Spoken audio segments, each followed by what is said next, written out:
Hello, everybody. Despite my old age, I still remember that student-professor relations generate much anxiety, particularly because there are so many questions one sometimes feels embarrassed to ask. Above all are the important questions. What does my professor want or expects from me? How could I ace the class and check all the boxes? Moreover, my professor expects me to come up with an original research topic. Where to begin? How and where should I start my journey? What is the toolkit I'm expected to use during my research, or in other words, how can I gear up properly? This is particularly poignant in the humanities when research also requires a degree of creativity and sometimes even thinking outside the box. This short video was recorded to help students at all levels in various writing assignments, whether these are midterm papers, reports, and final essays. I request all my students to watch this video and to follow the guidelines given here before submitting their essays. Remember, research in the humanities is a bit like cooking. To make a Michelin star winning dish, you really need to be creative. But there are some recipes one could follow. Some do's and some don'ts, good practices to follow, and habits it is best to get rid of before you start cooking. So think about it as a bit of my recipe book for you. We will talk about how to identify reliable sources, what is the rationale behind some of the footnotes, bibliography, and citations. But above all, this video is here to help you not to panic. Take a big breath and remember, no one was born a researcher. These are required skills. Moreover, you will see that most of these skills are quite easy to follow and commonsensical. Try to follow the logic behind them and it will seem less obscure. So even if different professors have slightly different requests and expectations, there are certain things that tend to be consistent across the curriculum, such as focus, simplicity, basic forms of argument, documentations, and writing as a craft. After we've relaxed a bit, the second rationale behind this recorded guide is pedagogical. I see my task as an instructor also to prepare you for academic writing and provide you with a general toolbox which would be relevant for future assignments or courses. I have no intentions, however, to impose a certain formula or style. It is your task to find your own voice as future writers. True research is never divorced from formal lecture in the class. And remember it also at the beginning of each class that you are signing a contract. This contract is called the syllabus. At the George Washington University, for instance, syllabi must contain some vital information, such as the learning outcomes that state descriptions of behaviors or skills that students will be able to demonstrate at the end of the class, and even the average minimum amount of out-of-class independent learning expected per week. This is often the fine print most of us tend to skip over, but just read the syllabus. It would answer so many of your questions. And in many of my classes, I dedicate a specific page on the syllabus to speak exactly to these issues. And you will see it varies from class to class. Some classes pay more focus on Socratic dialogue and discussion in the class, others focus more on research. So please do yourself a favor and read these. When attending my lectures, you will see that we are using a lot of information, names, and so on. And one of the problems that students encounter in history classes in particular is the, of course, TMI effect. Too much information. Once we throw into the air so many names of people, names of places, names of major texts, and of course so many dates, there's a long chronological list. And yes, Charles I reigned before Charles II, and so many days. This is something that historians take much pride in. You can say many bad things about my profession, but we are sure have no problem in dating. In fact, we historians are so bad that we even write books about the history of dating. And guess what? Even these are filled with names and dates. We are hopelessly obsessive about that. So what can we do? Seriously, don't be a passive listener. During our class lectures and discussions, try to distinguish and differentiate facts, examples, or illustrations, or anecdotes.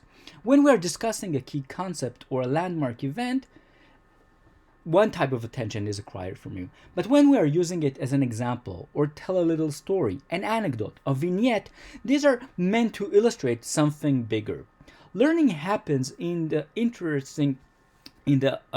intersection between these different things.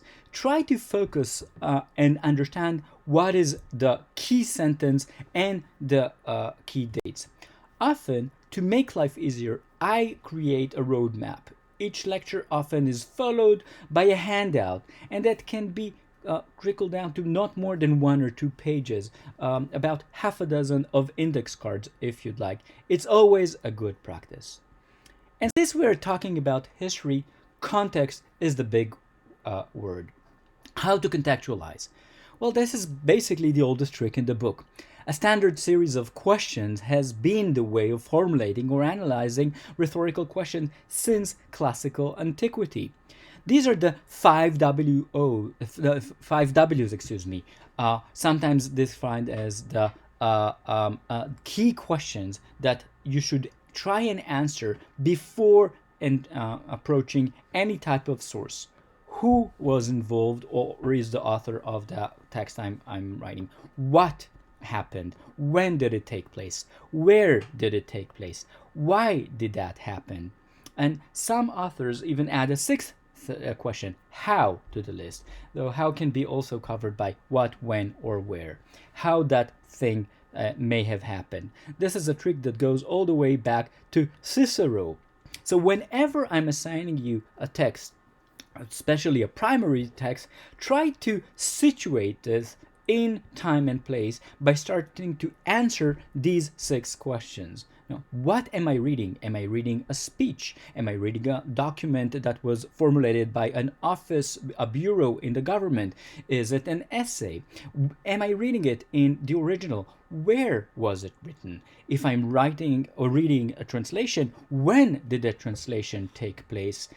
Immediately after the original was published, or in a different place and time. Maybe this translation, for instance, already made the text available for a different type of audience. These sound like very banal, trivial questions. This is definitely not a difficult question to pose, but once you start answering these questions, you actually start putting your fragments, your text in a historical context. So this is a concept that goes all the way back to antiquity, to Cicero. So our first lesson is, of course, that Cicero was right. The English writer Rudyard Kipling, yes, the one that you know as the author of The Jungle Book, summarized it very well in his Just So Stories for Little Children in 1902. There I keep 6 honest serving men. They taught me all I knew. Their names are what and why, and when and how, where and who. So ask yourself these questions, or more accurately, ask the text that you are reading these type of questions. And remember, you're always reading a fragment, something that was torn, was taken from a bigger whole, and your reconstruction and contextualization starts when you start recreating this as part of a bigger whole. When writing a presentation, or we're writing a paper or preparing a presentation to a crowd of historians, remember, we, the historians, would always want to know about these coordinates. The where and the when is always where to begin. Now, but it's also important for us to have a clear grasp of our keywords and concepts, especially all these words that end with the letters ISM, all the isms that academics like using so often. Now, concepts, in a way, are the way in which we express abstract ideas, general notions, and we're using it all the time. Whenever we use a concept, it probably means that it has some analytical value. It is our and when we are using it in writing, we would expect the author to be able to define the terms he or she are using. So the first and the common mistake is not to provide a definition of the key concept that you are using in your own writing or presentation. Another common mistake is to provide a tautological definition of that concept. What exactly is a tautological definition? Something is tautological if it's redundant or circular, especially when talking about logic. Logical things are logical, for instance, is a good example of a tautological sentence. We use the word tautological for statements that go in a circle, like this center. I want you to offer me a definition of a circle. Your definition is a circle is circular. You didn't add any information. You didn't provide me with false information. It's not wrong, logically speaking. It's simply, there's no argument here. It is true any way you look at it. Simply, there's no explanation here. A good thumb rule to avoid circular definition is not to use the same word that appears in the term itself when explaining it. So, for instance, in history, you do also have this tendency to fall on circular definition. Often I would ask students to define what is the lovers of Zion, and instead of explaining that the term was coined in a specific time and a place to describe a specific organization that was founded in 8081 in response to anti-Jewish pogroms in the Russian Empire, the response would be, here's a bunch of folks that loved Zion. It's not wrong, but it's simply circular, and it's really not adding any new information. So our lesson, the second lesson here, is of course to avoid circular reasoning. Now, often both the key names and the terms appear in references, in reference books, such as encyclopedias, atlases, dictionaries, and more.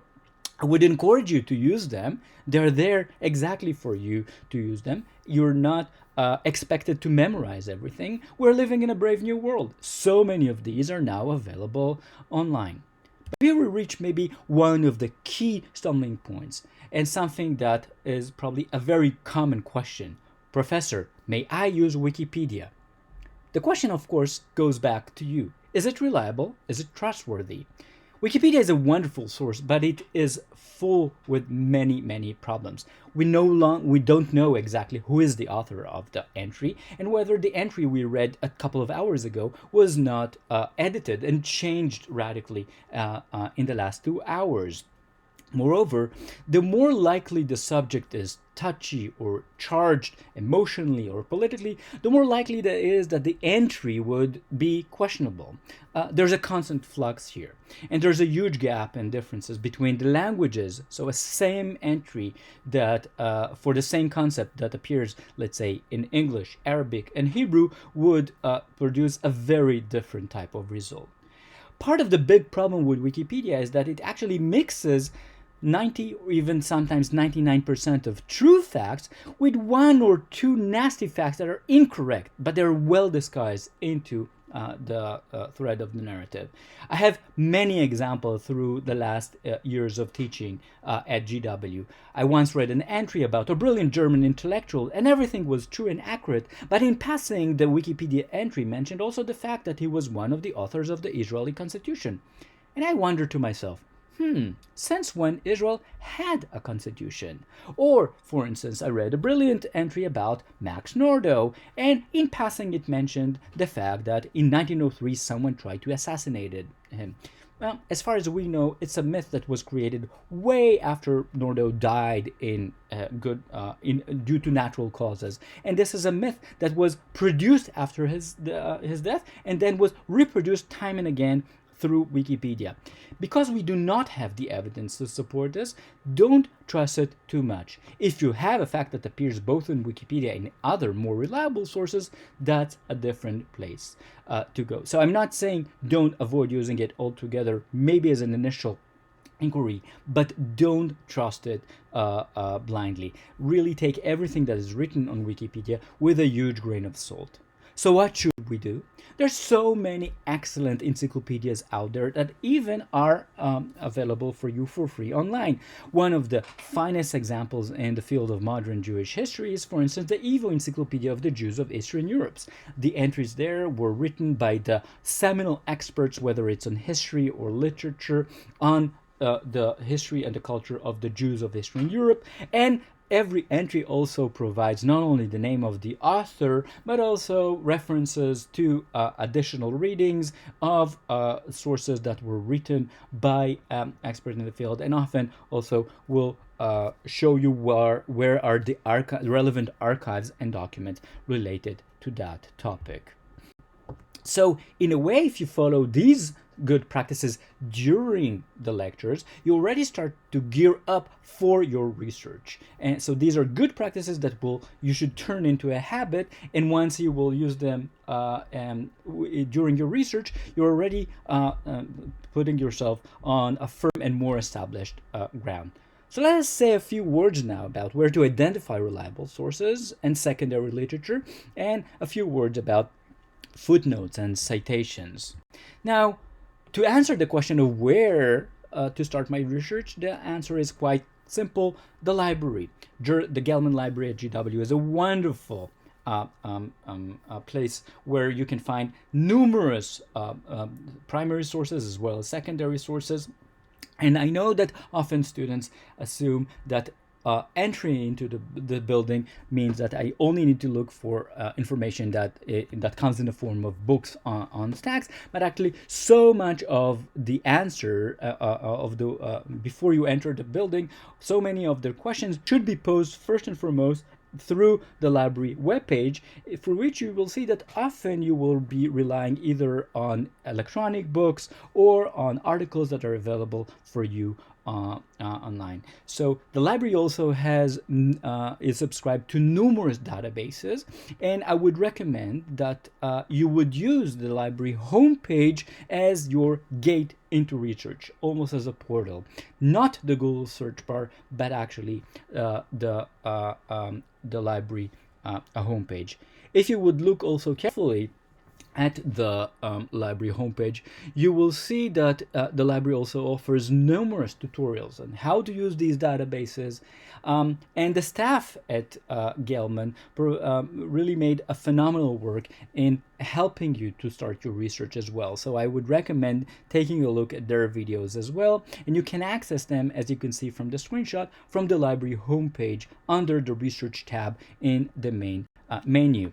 And here you can find many of these tutorials, many of whom were turned into short videos that are discussing also how to research, how to construct your argument, how to obtain it, and so on. So do yourself a huge favor and take a few minutes to watch these. In addition, the library also offers you human resources that comes in the form of our excellent staff expert librarians. I have mentioned, for instance, in classes I'm teaching, it's my opportunity to virtually introduce you to Mr. Shmuel Ben-Gad, our expert Judaica librarian, and also our excellent Global Resources Center at GW.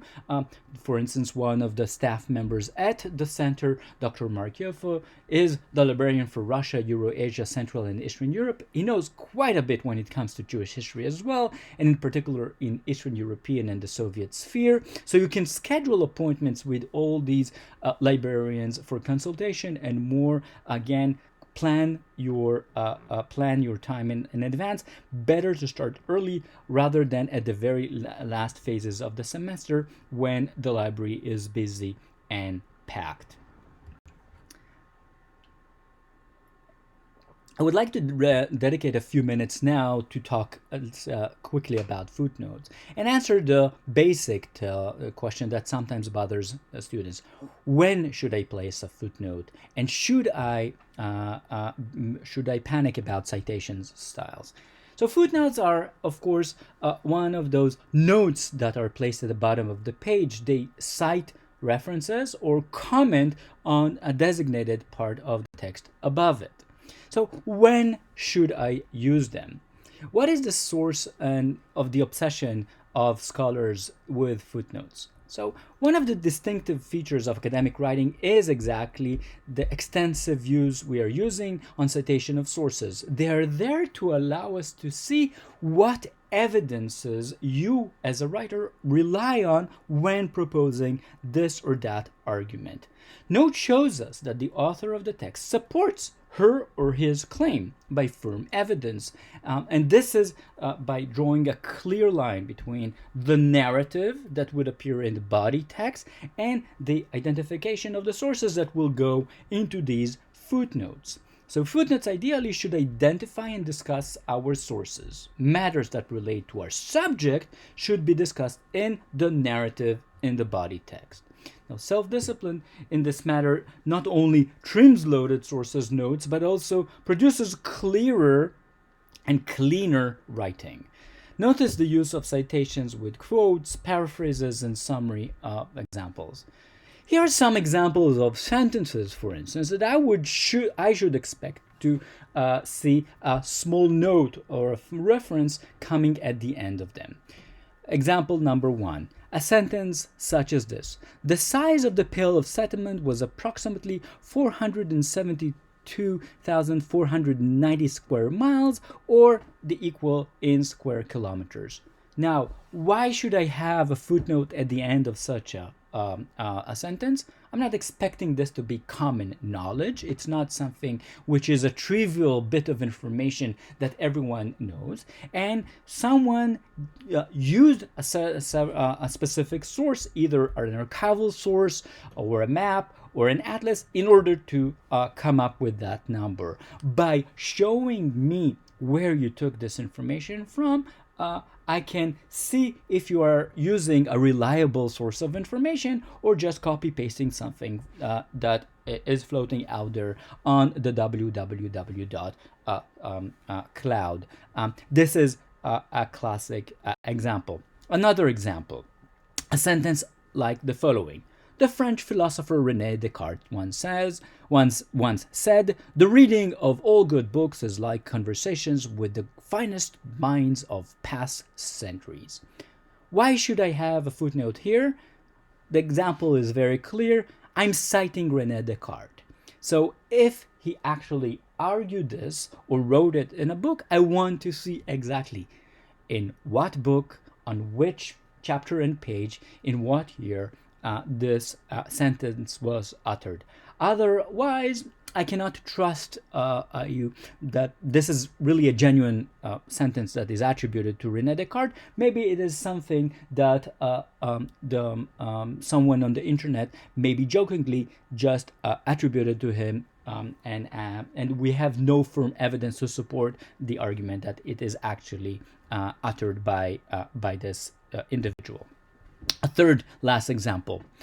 As the Austrian art historian Ernst Gombrich has argued, mannerism was a distinctive feature of Renaissance art. Here again, I'm not citing directly Ernst Gombrich, unlike the earlier example with René Descartes, but I am paraphrasing an argument. So it begs the question, where did Ernst Gombrich argue this? In what specific book? So here I would like to see a reference to the specific article or book by the art historian Ernst Gombrich that summarizes this. Now, all these examples can be summarized very simply by following a simple finger rule. I always ask myself, how does the author know that? Where did you find this information? The citation could be the primary source or a secondary source, but this is where the author of one of these three sentences found his or her information, and this is how he brought, these are the ingredients of the dish he or she are cooking for me. So this is also a reminder: be your own reader and editor. Before submitting your paper, read your own paper and look for these sentences and ask yourself, how did I find this information? Where did I find this information? These are the sentences that you should accompany with footnotes before submitting. And you have to pay attention, of course, to the difference between two types of footnotes. The simple conventional notes that are simply references. These are the ones that contain basic bibliographical information that tells me as a reader from which book, archive, manuscript, or article you took your information. We also sometimes use discursive notes. Discursive notes are the ones that provide relevant additional information that is not included in your text. But I would recommend avoid discussing stuff in footnotes that could be woven into the text. So keep discursive notes to the bare minimum, and if you can, avoid them altogether. And the guiding principle here is quite simple.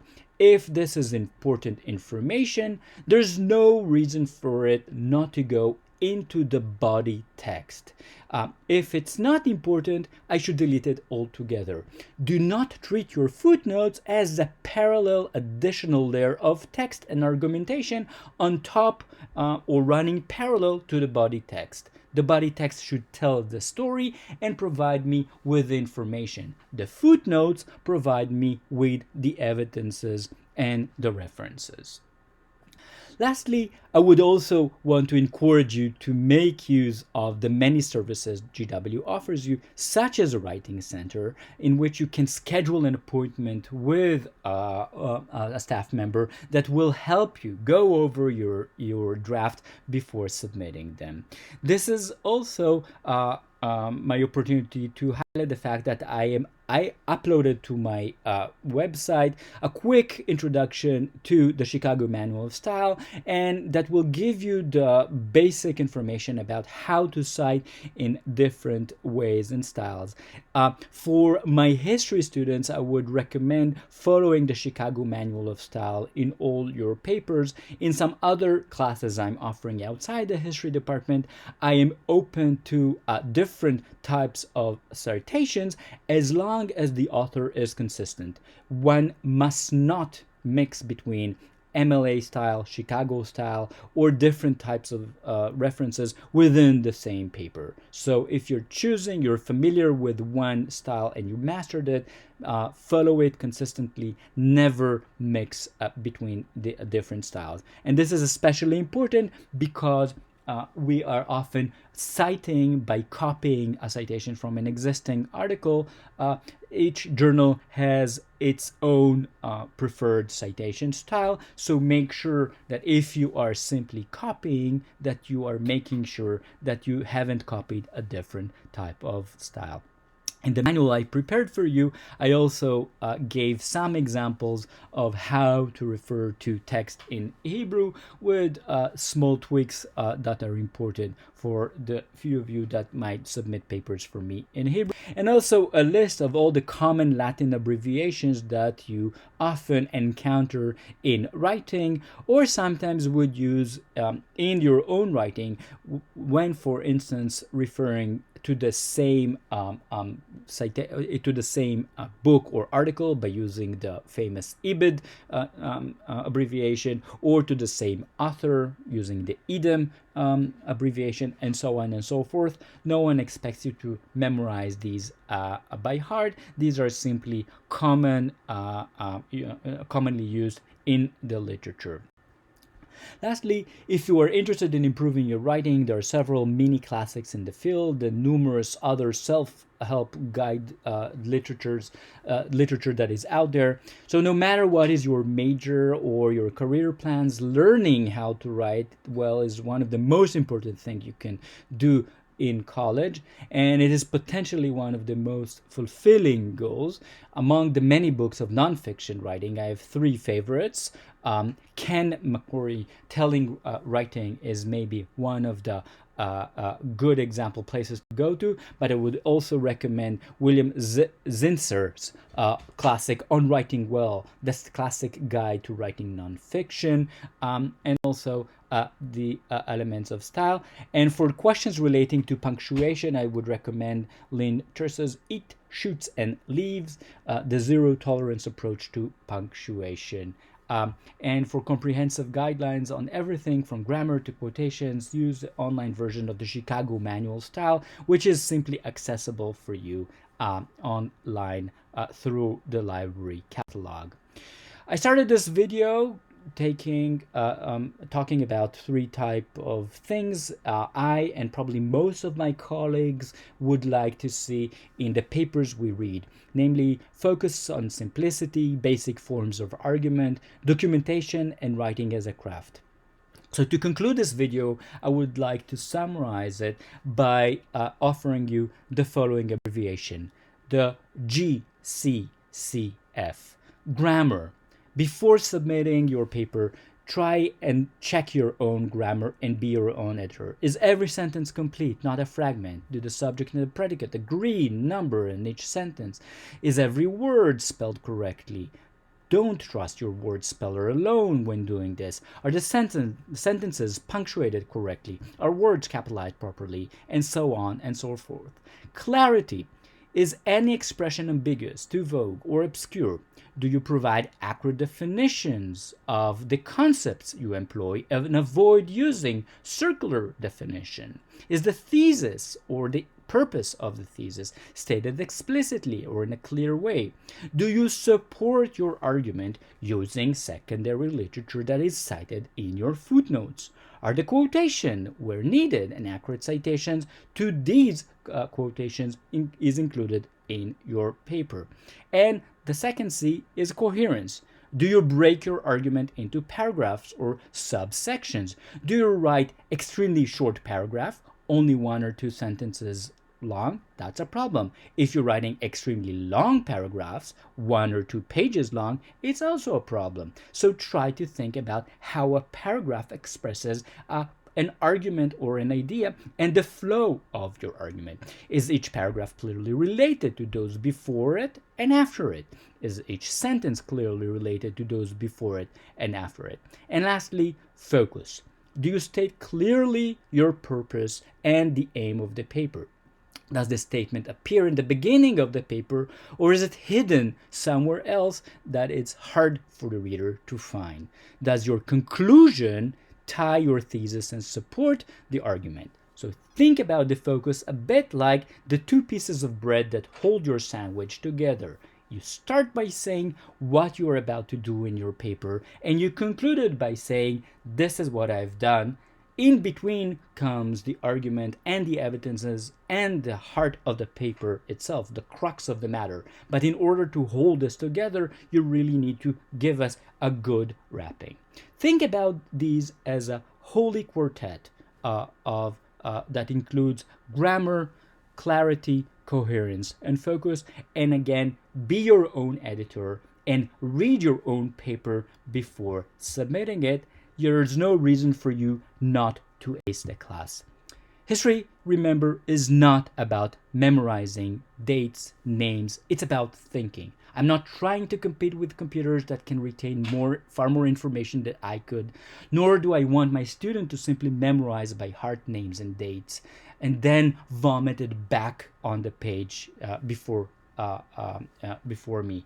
Historical thinking does not consist of that. What I want to see are exactly these coherent arguments that are supported by evidences and done in a focused manner way. Good luck, and thank you for listening to this video.